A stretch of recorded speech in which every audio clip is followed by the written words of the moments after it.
Your brain does not treat handling everything on your own as its default. It treats handling things with someone you trust as the default, and doing it alone as the unusual, expensive version. Which means every task you have been praised for carrying single-handedly, your body registered as a metabolic emergency. The self-reliance everyone admires in you costs more than anyone knows. Take a slow breath. We have time. There is a reason that carrying the world by yourself feels the way it does. Not a weakness, not a character flaw, not something you should have outgrown by now. There is a finding, discovered almost by accident inside an fMRI scanner, that reframes everything you have ever been told about strength. We will come back to it later in the night, when the rest of the story has prepared you for it. And there is a second thread running underneath this one, something about what your childhood did not only to your memory, but to your nervous system. Something that explains why, in a room full of people who love you, a part of you still quietly surveys the exits. That thread comes later too.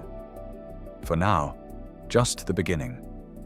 The part where you, probably very young, probably before you had the words for it, learned that asking was not safe, that needing was not welcome, that the only person guaranteed to show up was yourself. And you built a life accordingly. Perhaps lying here tonight, you are hearing the quiet sound of a door that has been closed for a long time.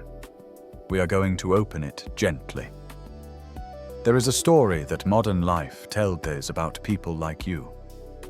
The story is that you are strong, that you are admirably independent, that you are the one everyone relies on, the one who gets things done, the one who does not ask for help because you do not need it.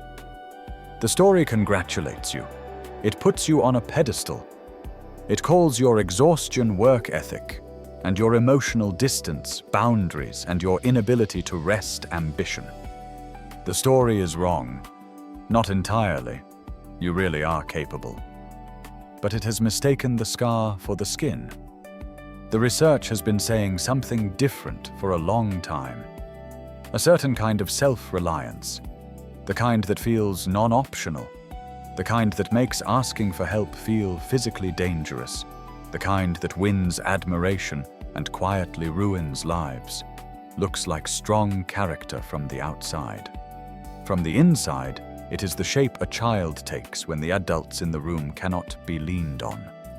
And the shape, once set, does not dissolve simply because you grew up and moved away. It follows you. It writes your relationships. It decides what you can and cannot feel in the arms of someone who would hold you if you let them. Psychologists have a name for this. They call it hyper-independence. And in the last few years, the research has moved it out of the category of personality trait and into the category where it actually belongs, which is trauma response. That distinction is not a technicality. It changes what you do about it. A personality trait is something you were born with and should learn to work around. A trauma response is something that happened to you, that your nervous system learned in a specific context, and that can be unlearned when the context changes. The first framing leaves you alone with the problem. The second says the problem was never yours to carry alone in the first place. And yet almost every piece of advice you have been given about your life has treated it as the first. Work harder on yourself. Be more disciplined. Manage your time. Set better boundaries. Optimize. Produce. The culture has handed you the tools that fit a person with no wound and asked you to apply them to the wound, and then wondered, privately, why you are still tired. Recent research suggests a strong correlation between hyper-independent patterns and early life trauma. Studies from the past several years have consistently found that a substantial majority of adults showing these patterns, in some samples, more than 3/4, had experienced at least one significant adverse experience before the age of 18. The precise figure varies by methodology, but the direction does not. What the researchers keep finding is the same mechanism. When children cannot rely on their caregivers for consistent, responsive support, they develop a compensatory self-reliance, a workaround. What the child's nervous system built when the original architecture failed. Somewhere, in a bedroom, in a kitchen, in a waiting room, a small version of you made a decision. It was not a conscious one. It was not a moral failure. It was the only decision available. The decision was, I will do this alone, because alone is the only place that has not let me down. And you have been living inside that decision ever since.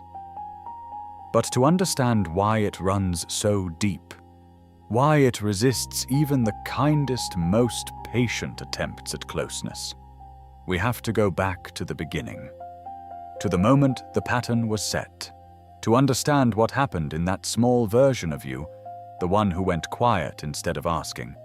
We have to visit an experiment that took place in a small observation room more than 50 years ago.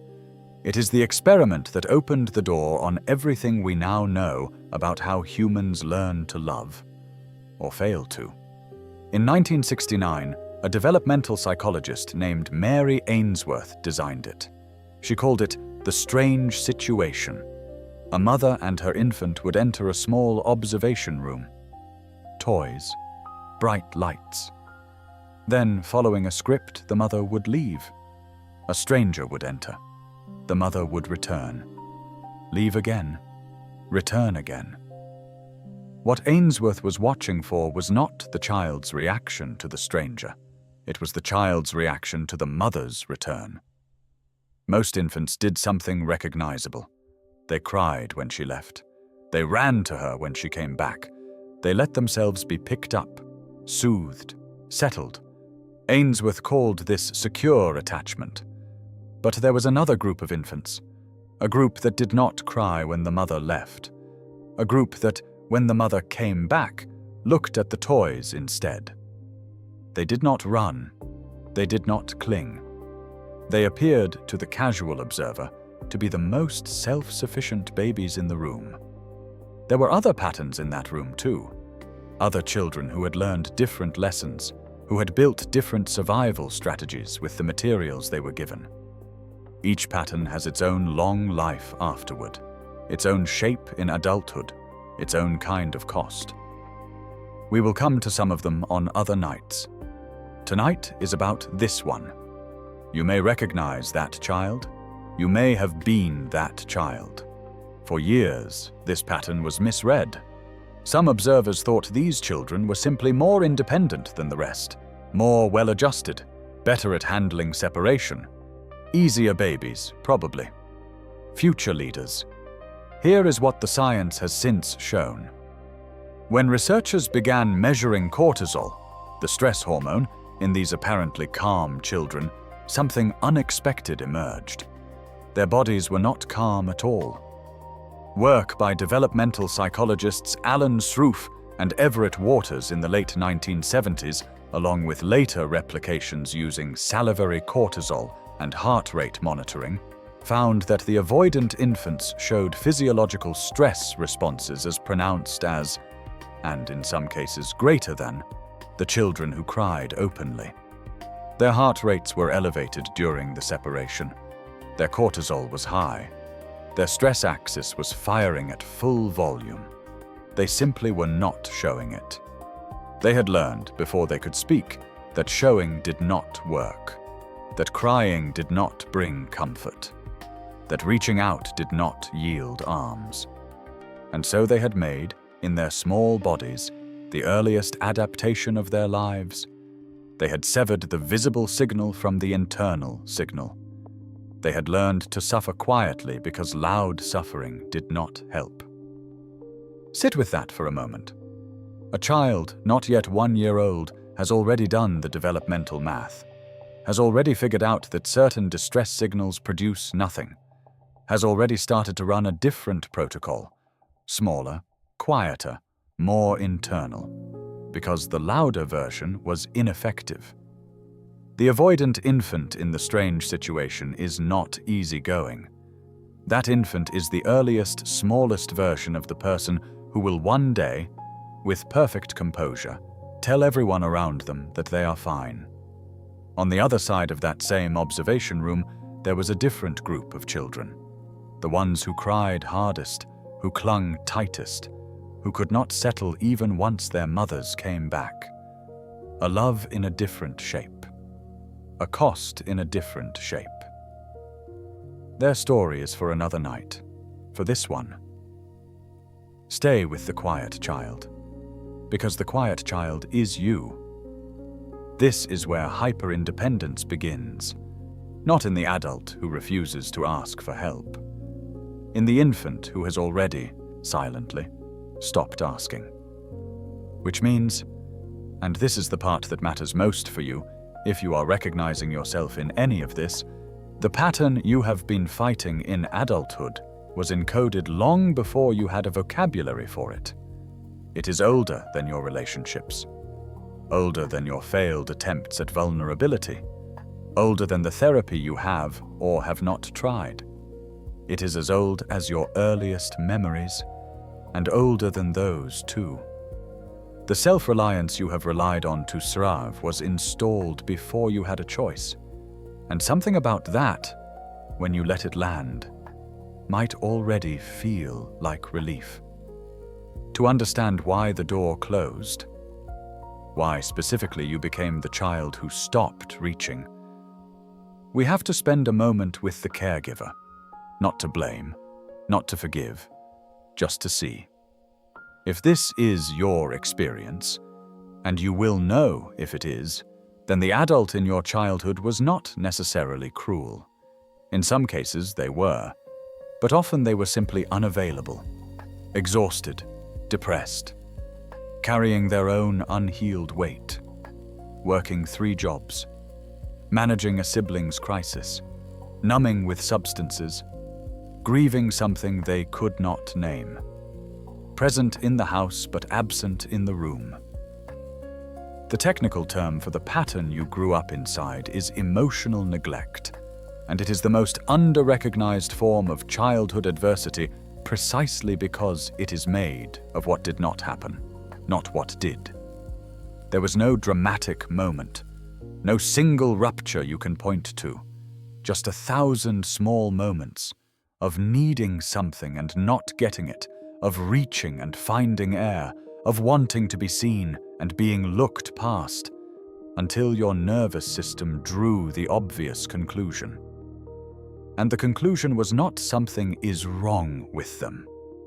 Small children almost never reach that conclusion. The conclusion was something is wrong with needing. That distinction shapes a life, because if something is wrong with them, you can grow up and find different people. But if something is wrong with needing, you carry the problem with you into every room you enter, into every relationship, into every opportunity for help. The solution follows you because the solution is to need less, to want less, to require less from other humans. Until one day you are 30 or 40 or 50 years old, and someone reaches out their hand and you flinch before you even know you have flinched. Bowlby, the British psychiatrist who founded attachment theory in the middle of the last century, described this process in a way that has held up remarkably well under modern neuroscience. He said children build what he called internal working models, a model of the self, a model of others, and crucially, a model of the relationship between the two. When the caregiver is consistently available, the model says, I am worth responding to. Others are responsive. When I reach out, something happens. When the caregiver is not, the model says something different. It says, I am not worth responding to. Others are not reliable. When I reach out, nothing happens. Or worse, something happens that hurts. That second model does not go away when you turn 18. It operates under everything you do. It is running, right now, as you listen. It decides in milliseconds whether to trust a new person. It edits your memory of old relationships. It writes the script for arguments before you have them. It is the operating system beneath your choices, and most of the time you have no idea it is there. And here is what is remarkable about the research. In a longitudinal study out of the University of Minnesota, following children from infancy into their 30s, the attachment patterns observed at age 1 predicted, with startling accuracy, the quality of adult relationships decades later. Not perfectly. There were exceptions. But the pattern was strong enough that the researchers could, in effect, watch a 1-year-old at the doorway and make reasonable predictions about the shape of their relationships at 35, which is not destiny. We will come to the part where this changes. But first, the shape the adult pattern takes. Because until you can see it in yourself clearly, you cannot begin to loosen it. Adult hyper-independence does not always announce itself. It is often praised. It gets promotions. It is the reason you are, perhaps, successful in a measurable way, which makes it harder to see as a wound. But the signature is unmistakable once you know what to look for. You struggle to ask for help even when help is freely offered. You would rather do a task badly alone than well with someone. You have a reflexive answer to, "How are you?" That is not the true answer, and you use it automatically, even with people who genuinely want to know. You feel a strange, almost physical discomfort when someone does something kind for you. Not pleasure, not gratitude, but a sort of itch, a need to repay it immediately, as though being owed something is intolerable. You are the one friends call. You are rarely the one who calls them. You find your way to the role of caretaker in almost every relationship, even when it costs you, because being needed feels safer than needing. You tell yourself you are low maintenance. Sometimes you are proud of it. Sometimes, in the small hours, you wonder why no one ever seems to reach for you the way you reach for them. And you realize, if you are being very honest, that you have trained them not to, that you have taught everyone around you that you do not require anything by refusing over and over to require. And then you feel lonely, and you blame yourself for the loneliness, and you resolve again to handle it. You have probably done this 1,000 times. Your body has been keeping count. And somewhere in the back of your mind, a very quiet voice keeps saying, "If I were stronger, this would not cost me this much. If I were better, I would not be this tired." Here is the finding that ends that argument, not softens it, ends it. Because what has been happening inside your body all these years is not a character flaw. It is measurable. It is visible on a brain scan. And once you see what it looks like, you will find it very hard to go back to calling it willpower. In the psychological research, this pattern maps onto what Mary Main formalized on the adult attachment interview and what developmental psychologists now call dismissing or avoidant adult attachment. Studies using brain imaging, particularly work by Pascal Vertitska and colleagues, have shown something important about what is happening in the avoidant brain when it is threatened. It looks, on the surface, like calm. People with high attachment avoidance report less distress. They describe themselves as unbothered. They tell you, and they tell themselves, that they are fine. But when researchers look inside their brains during stressful social scenes, a different picture emerges. The lateral prefrontal cortex, the part involved in effortful control, in active suppression, is working hard. Not a little, a lot. The calm is not the absence of distress. The calm is the sound of a regulatory system spending enormous metabolic energy to keep the distress off stage. It is exhausting to hold something down that is always quietly trying to come up. And here is the neurological finding that made researchers stop and look twice. A voxel-based morphometry study by Matthias Quirin and colleagues, published in 2010, found that adult avoidant attachment was correlated with measurable reductions in hippocampal gray matter. The hippocampus is involved in memory, yes, but also in stress regulation and emotional processing. The brains of adults who had spent their lives shutting down their attachment needs were, in a quantifiable way, shaped by the work of that shutting down. The suppression is not free. It is paid for in tissue. This is not a reason to panic. Brains change. That is also in the research. But it is a reason to stop calling it strength. It is a reason to stop admiring the cost. There is a scene some of you will recognize. You are very tired. You are sick, maybe. Or you have received bad news. Someone offers to come over. Someone you love. Someone who would mean it. And something in your throat tightens. And you hear yourself say, "No, I'm fine, I'll be fine, thank you really." And you mean it and you don't mean it. And they leave you to your fever or your grief, and you feel a small, sickening mixture of pride and loneliness. You handled it. You are handling it. You will always be handling it. Not weakness, adaptation, not failure, architecture. Something inside a very young version of you decided, on the best available evidence, that this was the only way to survive. And it kept you alive, and it is still trying to keep you alive. The problem is only that the rules have changed, and it does not know. Now we are going to do what I promised earlier. The finding from the fMRI scanner. The thing that reframes everything that has come before. In 2006, a neuroscientist at the University of Virginia named James Cone ran a study that has since been replicated many times and become a quiet cornerstone of what we understand about human nervous systems. He brought 16 married women into his lab. He put them into fMRI scanners. He told them that during the scan they might receive an electric shock to the ankle. Then he ran them through 3 conditions. In the first, they faced the threat alone. In the second, they held the hand of a stranger. In the third, they held the hand of their husband. The neural scans, condition by condition, told a story that kept showing up in every replication. When the women held their husband's hand, the brain's threat response quieted, pervasively.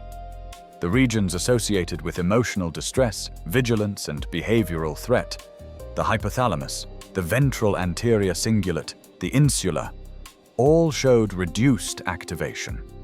And the strongest effect was not for women with the best marriages in abstract terms. It was for women whose partner's hand, at that moment, felt safe. The stranger's hand helped a little. The husband's hand, in a good marriage, quieted the threat response across the brain. What Cone and his colleagues proposed, in the theory that grew out of this work, is more radical than it might sound. They called it social baseline theory. And its central claim is this: the human brain does not compute the world from the baseline of a single isolated self. It computes the world from the baseline of a self embedded in trusted relationships. It assumes as its starting condition that you are not alone. It encodes trusted others as part of itself, and it outsources to them, deliberately, economically, metabolically, the work of scanning for threat, regulating emotion, and managing the load of being alive. Which means that when you are actually alone, or when you are with others but cannot let them in, your brain is not operating in its default state. It is operating in a state of unaffected scarcity. It is doing, by itself, work that it was designed to share. Every time you have pushed through alone, every time you have handled it, every time you have not called, not reached, not let someone in, your brain has been doing the labor of 2 nervous systems with the resource of 1. The exhaustion was never in your head. It was in your neurons. And everything you just heard about avoidant attachment and deactivation strategies and prefrontal cortex effort, all of it means something different now. It does not mean you are strong and everyone else is weak. It means you have been running a nervous system designed for interdependence as though it were designed for isolation. You were not built for this. No one is. So what has it cost you? Honestly. Because if you are going to change something, you have to be willing to look at the bill. The mental health literature on hyperindependence is consistent. The short-term payoff, the feeling that you cannot be hurt by anyone because you do not need anyone, comes with a long-term invoice that arrives over years. Depression, anxiety, sleep that does not restore, a kind of chronic, low-grade despair that runs beneath even the good days. There is a specific emotional signature to this despair. It is not the sharp, acute pain of a particular loss. It is the ambient low hum of a person who has been handling things alone for so long that they have forgotten there was ever a version of life that could feel otherwise. It is a flatness, a grayness, that even the good things in your life cannot fully break through. And it is not something you can reason yourself out of, because it is not a thought. It is the resting state of a nervous system that has been running on its own power, with no one helping it carry the load, for too long. There is also the relational cost, which is the one you can probably list in your head without any help from me. Relationships that end with the other person saying some version of, "I never really knew you." Friendships that stay on the surface. Family who do not understand why you cannot stop working long enough to visit. Children, sometimes, who have learned to manage around your unavailability in exactly the way you once learned to manage around someone else's. The pattern travels generations unless someone decides to stop carrying it forward. And then there is the physical cost, which is the part most people do not know. In 2010, and again in 2015, Juliane Holt-Lundstad and her colleagues ran meta-analyses of all the major studies on social isolation and mortality. They looked at hundreds of thousands of people across decades of data. What they found was striking enough that it has been cited ever since. A lack of social connection, actual social connection, not just people in the room, was associated with a significantly increased risk of early death. The effect size was equivalent in their analysis to the mortality risk of obesity at its more severe grades. Comparable to smoking. Greater than physical inactivity. The body keeps the score. The body always keeps the score. When the brain is forced to run the threat monitoring and emotion regulation work alone. For decades, the wear shows up in places we used to think of as purely physical. Cardiovascular disease, immune suppression, chronic inflammation. The nervous system was designed to be socially regulated. When it is not, it finds other ways to register the strain, and those ways are not kind to the tissue that hosts them. Which is why it is important, not optional, important, to understand what you have been carrying, and why, and at what price. If this is your experience, here is what I want to say directly. The fatigue you wake up with is not in your imagination. The sense that you are running out of something you cannot name is not a personal failing. The loneliness that does not seem to lift even in a house full of people, that is not evidence of some defect in your capacity for love. It is evidence that you were trained out of the thing that would dissolve it, and the training worked because it had to. And now the training is still running, and no one is helping you turn it off, because almost no one can see it.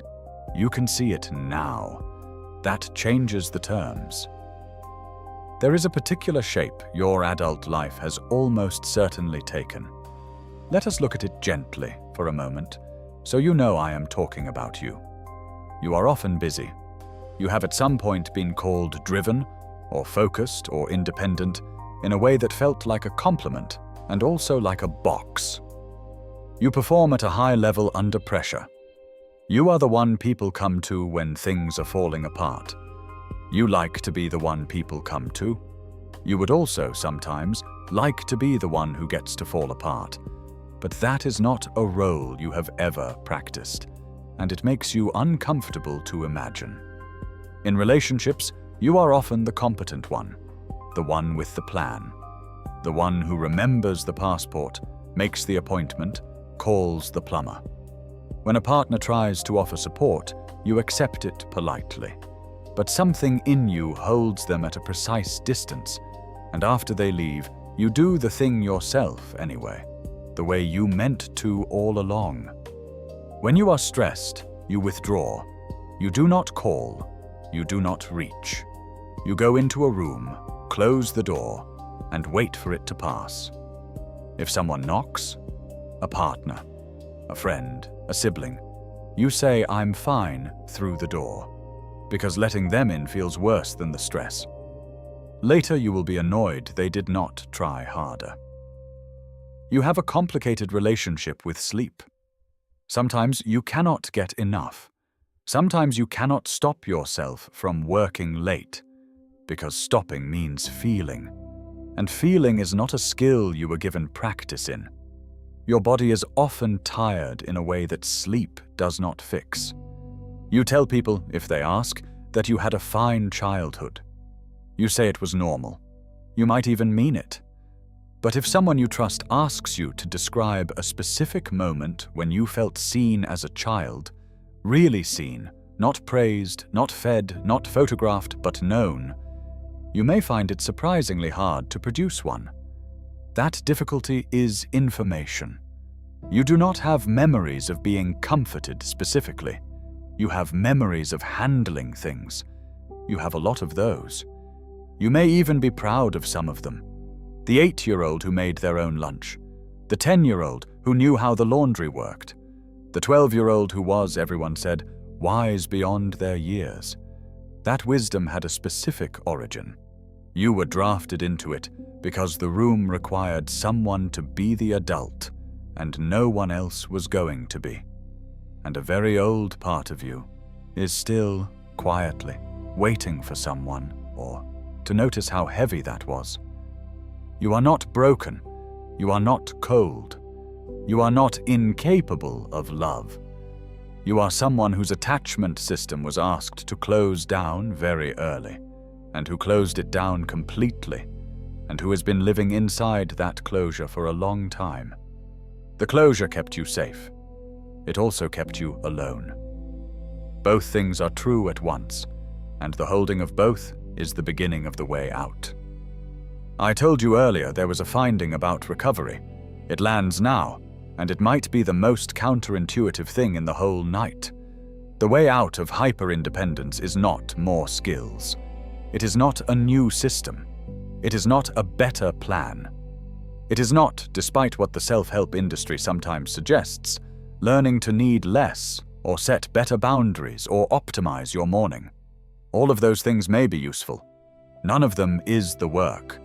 The work is tolerating the presence of a person who is trying to be there for you without shutting them out. That is it. That is the entire intervention, and it is almost unbearably hard, because the moment someone reliable and attuned actually reaches toward you, every protective system you have ever built will fire at once. You will feel the urge to leave. You will feel the urge to reject them before they can reject you. You will find, suddenly, reasons this particular person is not the right person. You will pick at them for small things. You will cancel plans. You will go cold for a day or a week and call it needing space. Your body is not being dramatic. Your body is running a very old program. It is saying, in the loudest voice it has, "We tried this before, and look what happened." And there is something almost darkly funny about this pattern once you see it clearly. Because the secure, steady person offering you consistent presence is, in your nervous system, the most terrifying option in the room. Their reliability feels unfamiliar. Their attunement feels invasive. Their steady availability is, paradoxically, the thing that will most reliably trigger the urge to run. Your system is not set up for good. Your system is set up for the familiar. And for you, the familiar is some version of absence, distance, unreliability.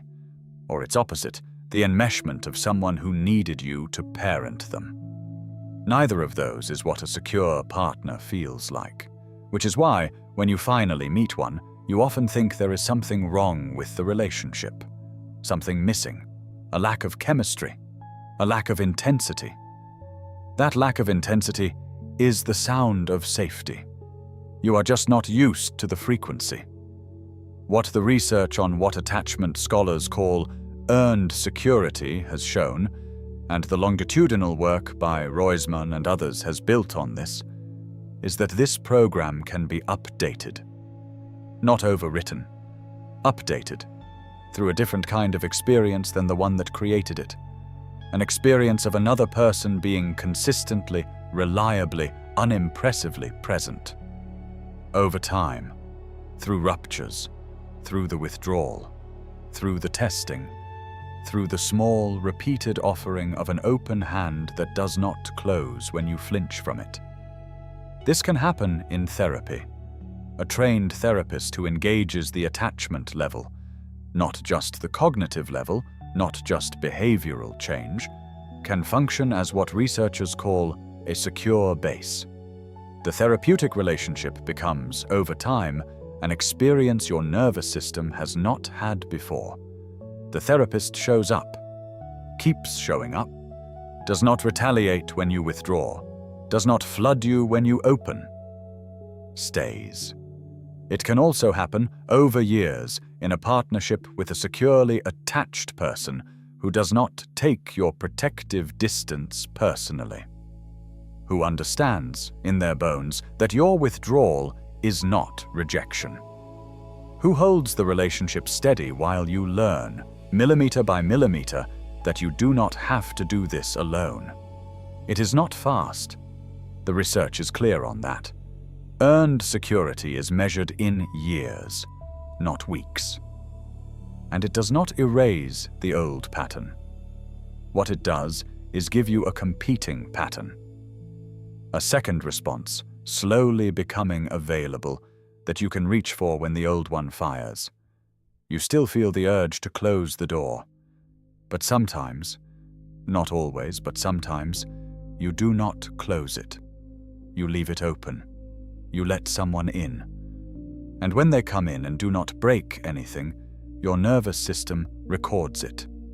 Not consciously, quietly, in the tissue.